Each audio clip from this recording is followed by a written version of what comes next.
उत्तराखंड की राजधानी देहरादून में मौजूद है और हमारे साथ हैं एक बड़ी शख्सियत मौलाना जी।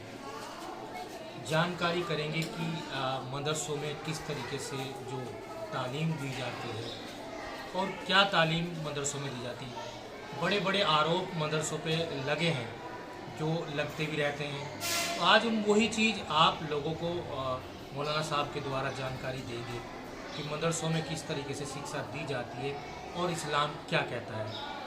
सबसे पहले तो सर आपका बहुत बहुत समाचार इंडिया में स्वागत है। सबसे पहले आपका नाम जानना चाहिए। मेरा नाम मोहम्मद नूर इलाही नकवी वाले से ताल्लुक़ है। जिस तरीके से जो मदरसों में जो शिक्षाएँ दी जाती हैं जी क्या जानकारी है? हमारे यहाँ इस मदरसे के अंदर ये मदरसा जो है उत्तराखंड द्वारा मान्यता प्राप्त मदरसा है, मदरसा नूर कुरान। 2016 से मदरसा चल रहा है। हमारे यहाँ दोनों तालीम है, मजहबी तालीम भी है और दुनियावी तालीम भी है। हम ये चाहते हैं कि हमारा बच्चा दोनों तालीम पढ़कर जो है मैदान के अंदर उतरे और देश की सेवा करे और अपने आप को एक अच्छा इंसान बनाए। तो अलग अलग क्षेत्रों में अलग अलग जो है हम देश में देखते हैं कि आरोप लगते रहते हैं। ये कहाँ तक आरोप सही है, कहाँ तक जो गलत होते हैं जो आरोप है? देखिए, आरोप लगा देना बहुत आसान चीज़ है, चाहे वो मदरसे हों, कोई भी चीज़ हो। अगर आपको मदरसे वाकई में अगर देखने हैं तो आप मदरसे के दरवाजे आपके लिए हमेशा से खुले हुए हैं। और हम तो ये चाहते हैं कि मदरसे के अंदर आप आए, बैठें और देखें कि मदरसों के अंदर सिर्फ पढ़ाई ही नहीं है, मजहबी पढ़ाई नहीं है, बल्कि दुनियावी पढ़ाई है। इंसान को इंसान बनाने की ज़रूरत है। किस तरह एक आदमी को अच्छी तालीम देकर वो अपने मुल्क के अंदर जाए, पुलिस के अंदर भर्ती हो, उसकी मिलिट्री के अंदर भर्ती हो। मदरसे के अंदर पढ़ने वाले बच्चे हम भी चाहते हैं कि वो भी अपने देश की जो है रक्षा करें और देश की सेवा करें। तो तालीम देने का मकसद सिर्फ ये नहीं है कि सिर्फ नौकरी पाले, बल्कि देश के अंदर जितने भी मैदान हैं, चाहे वो सरहदी मैदान हो, कोई भी हो, वहाँ पर जाकर वो देश की सेवा करने वाले बने। तो आपका कहना है कि यहाँ पर उर्दू, अरबी और हिंदी, इंग्लिश सब पढ़ाया जाता है? जी, दोनों यहाँ पर तालीम दी जाती है। उसका हमने एक शुगूर बना रखा है कि जब बच्चे 4-5 बजे उठ जाते हैं तो अपना जो मजहबी तालीम है, कुरान वगैरह, उर्दू की बुनियाद, 12 बजे तक उससे फारिग हो जाते हैं। उसके बाद उनको खाने का टाइम दिया जाता है। खाने से फारिग होने के बाद उसके बाद स्कूल की पढ़ाई शुरू होती है 2:30 बजे से लेकर 5 बजे तक। यानी कि दोनों तालीम को हम ये लेकर चल रहे हैं और उसके पीछे मेहनत कर रहे हैं। आपको क्या लगता है कि जो स्कूल की पढ़ाई होती है, मदरसों की पढ़ाई होती है, उसमें क्या फ़र्क है? देखिए, फ़र्क तो जो है ये हमने कर दिया है तालीम में। जो हमने कह दिया कि दीन दुनियावी तालीम है और ये दीनी तालीम है, ये फ़र्क हमने किया है।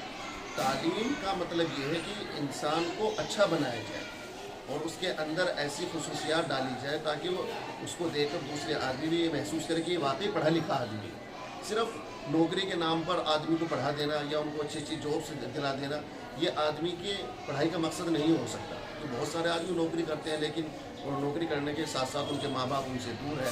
तो हम चाहते हैं कि तालीम के साथ साथ बच्चों को ऐसे समाज दिया जाए कि हर चीज़ में तालीम के एतबार से बच्चा आए। तो जैसे कि अभी हमने देखा कि यहाँ पर जो टीचर हैं वो गैर मजहबी टीचर हैं, तो मदरसों में कहीं ना कहीं उनकी भी एंट्री है? जी बिल्कुल, हमारे यहाँ तो जो स्कूली जो निज़ाम है उसके अंदर गैर मुस्लिम ही टीचर हमने रखे हुए हैं और वो पढ़ाते हैं, बच्चों को अच्छे से पढ़ाते हैं। क्या नाम है?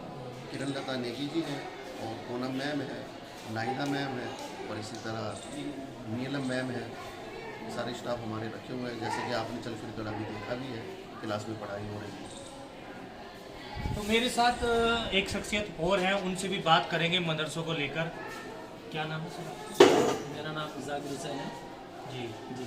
तो आप किस तरीके से देखते हैं मदरसों में जो पढ़ाई की जाती है वो कहीं ना कहीं जो इंग्लिश मीडियम स्कूल होते हैं उसी तरह की है कि कुछ अलग है?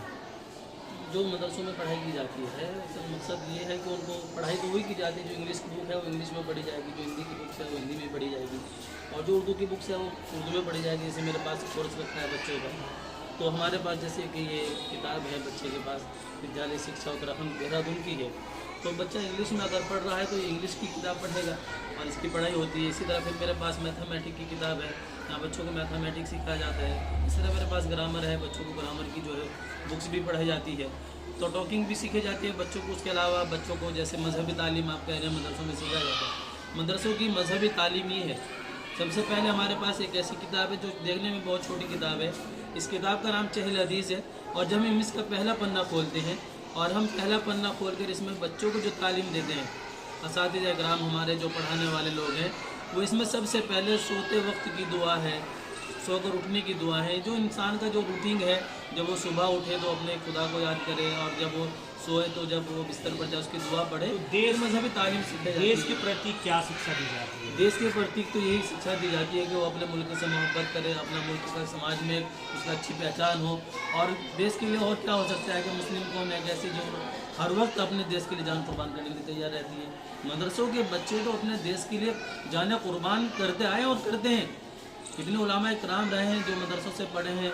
इस आज़ादी के मौके पर कितने लोगों ने अपनी कुर्बानियाँ दी हैं।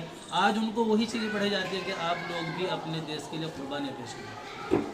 तो आपने देखा कि मेरे साथ जो मौलाना थे उन्होंने कहा कि हम जो मदरसों में जो शिक्षा देते हैं वो देश पे कुर्बान होने की शिक्षा देते हैं। आप देख रहे हैं समाचार इंडिया, खबर से लेकर सकते हैं।